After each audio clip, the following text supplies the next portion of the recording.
Besides being a rapper and a producer, Kanye West has turned into an icon, not only in music industry, but also in clothing and design. His comments back in 2006 where he berated a then President Bush, saying that the spirit of the people of southern Louisiana and Mississippi may end up being the most tragic loss of all. George Bush doesn't care about black people. Please call. That became somewhat of a classic. Well, today, Donald Trump and Kanye West sat down to talk about criminal justice reform. And during that meeting, Kanye West and Donald Trump, mostly Kanye West, who'll be fooling, he waxed poetic.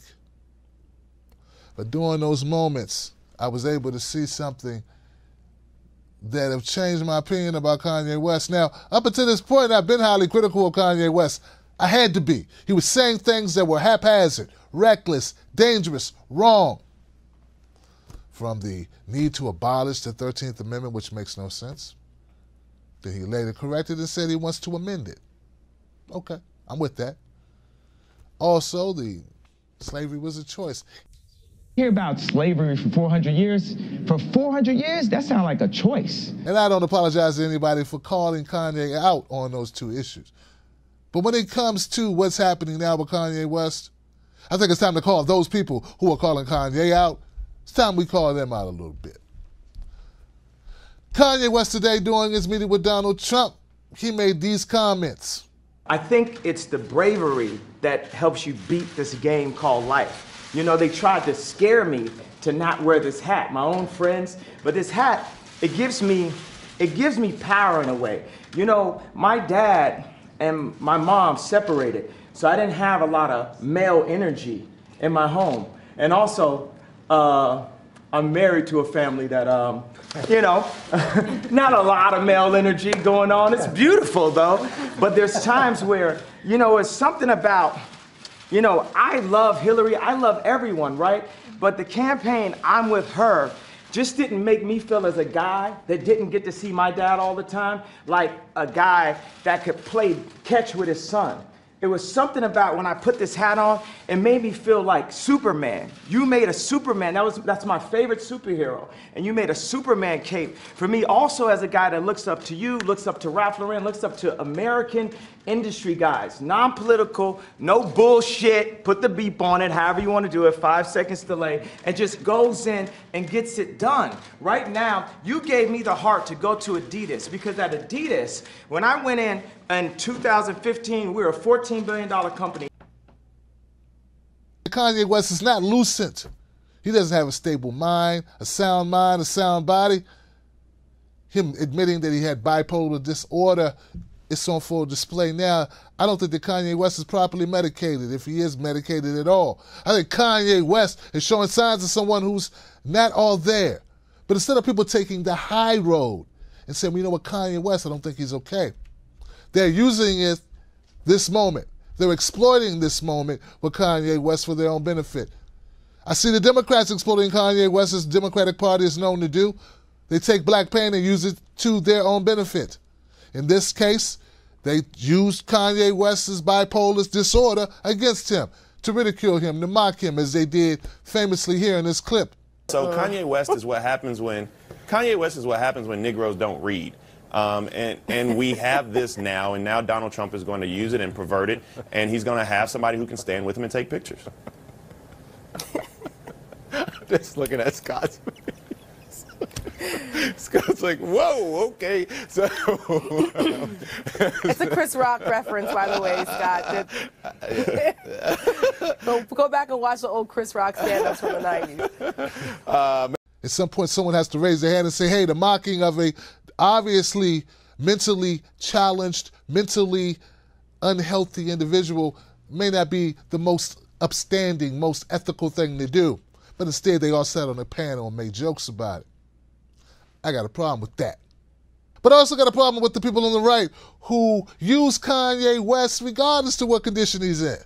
Hey, as long as they can score a political point using Kanye West and somehow juxtapose themselves next to a international star and say, hey guys, we're cool, Kanye thinks we're cool, then somehow that justifies them not saying, hey, Kanye West is not together. Kanye West may need our help. They won the cultural war a long time ago. So for Kanye West to stand up and to say that I support Donald Trump, that terrifies them. So they're going to say whatever they can to smear him, to make sure that no other black people wake up and understand that it has been the left that has harmed our community. It has been Democrat policies that have rendered our communities in the shape that they are in today when we talk about Chicago and Philadelphia and all the major cities that they have run down. Black people are having a mass awakening, and Kanye West is a big part of the reason why. Both are wrong. Kanye West is right about the Democratic Party in some ways. They do exploit black votes.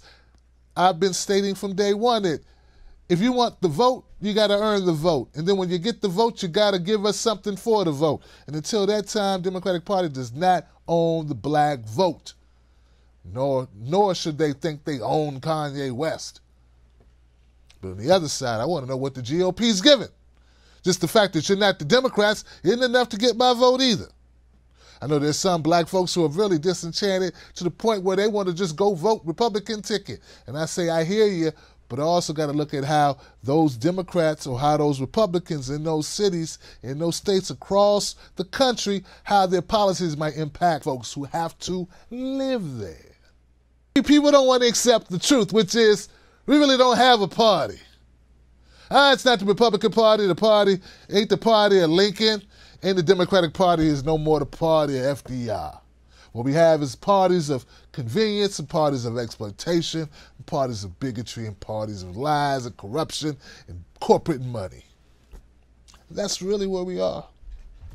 Donald Trump has been on the record today saying that maybe he will amend himself on criminal justice reform measures, overrule his own Attorney General, Jeff Beauregard Sessions, who we fondly known as Granny from Beverly Hillbillies.